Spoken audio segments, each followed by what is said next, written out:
Hello，歡迎嚟到完全亂講，係啦，我係菜頭丸冰粉，係咁我哋咧喺上一期節目度咧講咗一個無罪社會狀態，跟住之後涉及咗一個慾望性嘅一個消費慾望都低嘅情況底下咧，就引申咗一個一個分隔嘅一個男女分隔嘅一個問題。咁其中就係點解啲人咧唔中意結婚咧？而家呢一個話題其實係幾值得去探討一下嘅。咁我會覺得而家嘅男性或者女性啦，好似會有一種自我認知嘅錯誤嘅。係啊。咁呢一個自我認知嘅錯誤咧，係在於我同大家講一個真人真事，係發生喺我自己身上嘅。係啊。咁話説咧，我去到我呢個年紀仲未結婚啦，咁我嘅父母咧都會成日叫我去相睇。係啊。咁我會好豪放咁樣叫佢哋掟我張相去俾啲女仔對方去俾佢哋揀啦。我呢啲咁優秀嘅人才，咁但係咧，我知道係冇好結果嘅，因為我點解會知道冇好結果咧？係我對而家嘅一啲大齡未婚女性都幾了解，見得多啦。係啊，因為佢哋嘅我會覺得佢哋嘅自我認知咧係有存在一定嘅錯誤性。點解咧？就舉一個例子啦，咁喺近期啦，咁我就將我嘅一幅相，我俾我父母去俾一個女性去相睇，咁得到嘅回饋就係。我話有一日咧，我就主動問翻我阿媽咧，我話喂，佢上次相睇嗰個覺得我點樣啊？咁佢話對方嫌你肥。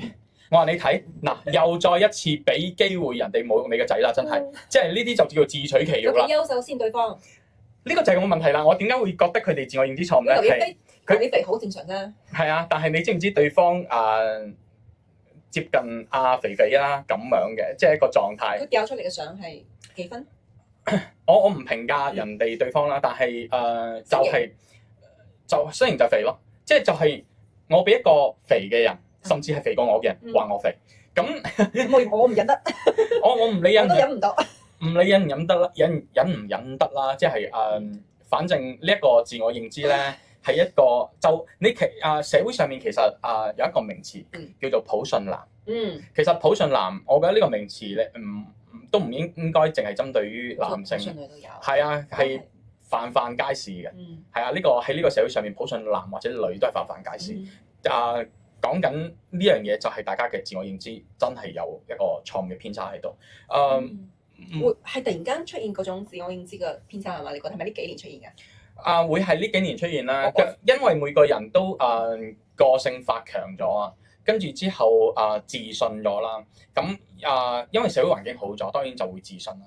會唔會係我都諗緊呢個問題？會唔會係小紅書呢啲社交媒體嘅出現，俾到大家好多啲生活以前可能分咗階級嘅，佢而家溝亂咗好多啲無論男女咧喺上面見到我生活原來可以去到咁樣，佢覺得我都應該匹配呢個生活，即係大家消費觀個三觀可能有啲溝亂咗，所以佢認知就開始係啦。呢啲社交媒體係影響嘅其中一種狀況啦。係啊，就係你。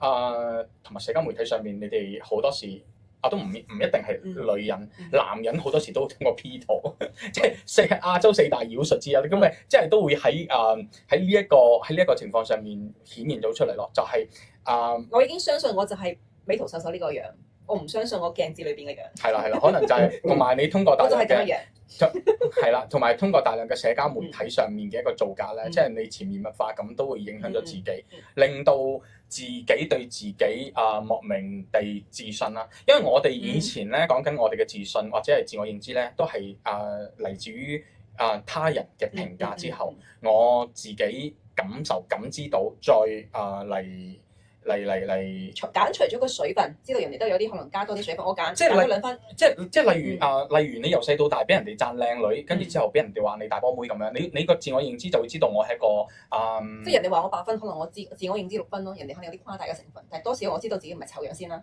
會係咯，即係你個認知係有一個水分喺度。係啊，但係而家嘅自我認知嘅人，或者你就好似講緊而家好多嘅一個國內偶像劇特別係古裝偶像劇出現咗好可怕嘅一件事，就係前排我睇一部偶像劇啦，古裝偶像劇啦，我係睇唔過第2集我棄咗劇㗎。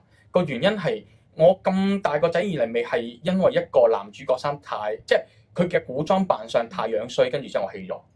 偷偷地同我講邊套？私底下講得啦，佢嘅 fans 好恐怖嘅，因為佢嘅 fans 話到咧，即係唔單止係我覺得佢醜樣啊，係好多嘅專業嘅圈內嘅人士喺微博上面都個名出嚟。都可能我講緊嘅呢一 part 已經好多人就已經飄過咗佢嘅名喺度啦。咁佢嘅一個好多嘅喺微博上面或者係好多嘅一啲 Facebook 群組裏邊，佢哋都有講到佢嘅佢係一個好醜嘅一個古裝扮相嘅一個男嘅。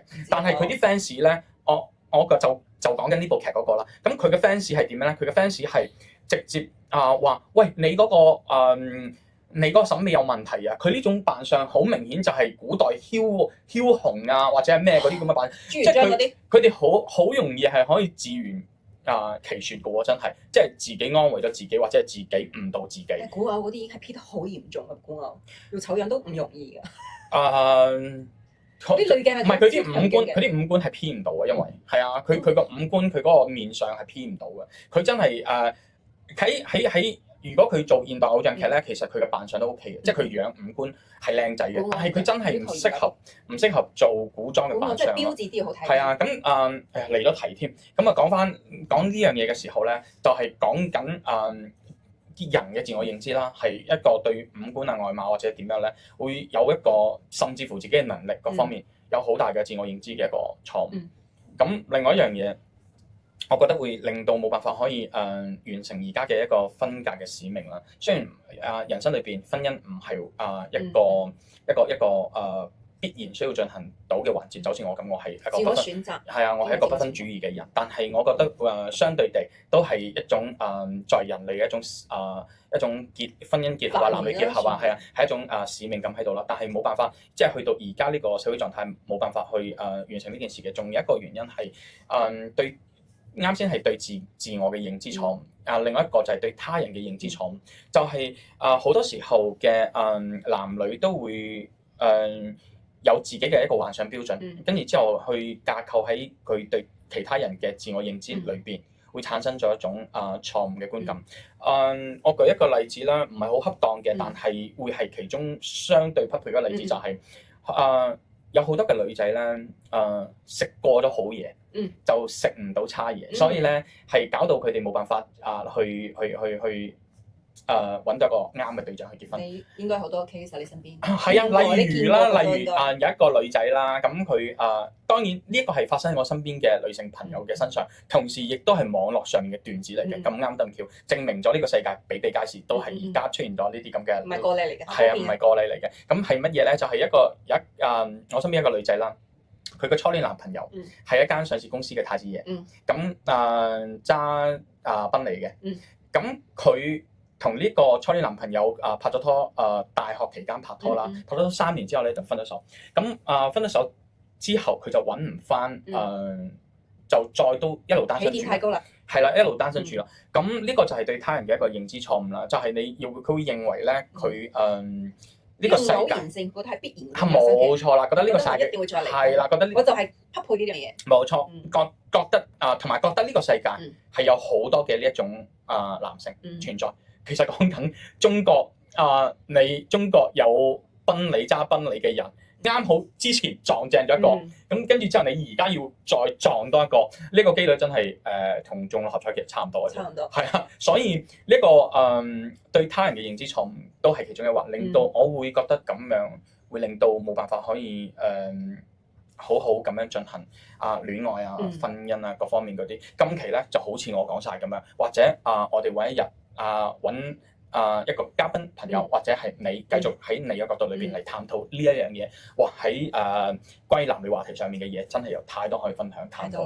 係啊，咁今期節目到此為止啦，下期再見啦，拜拜。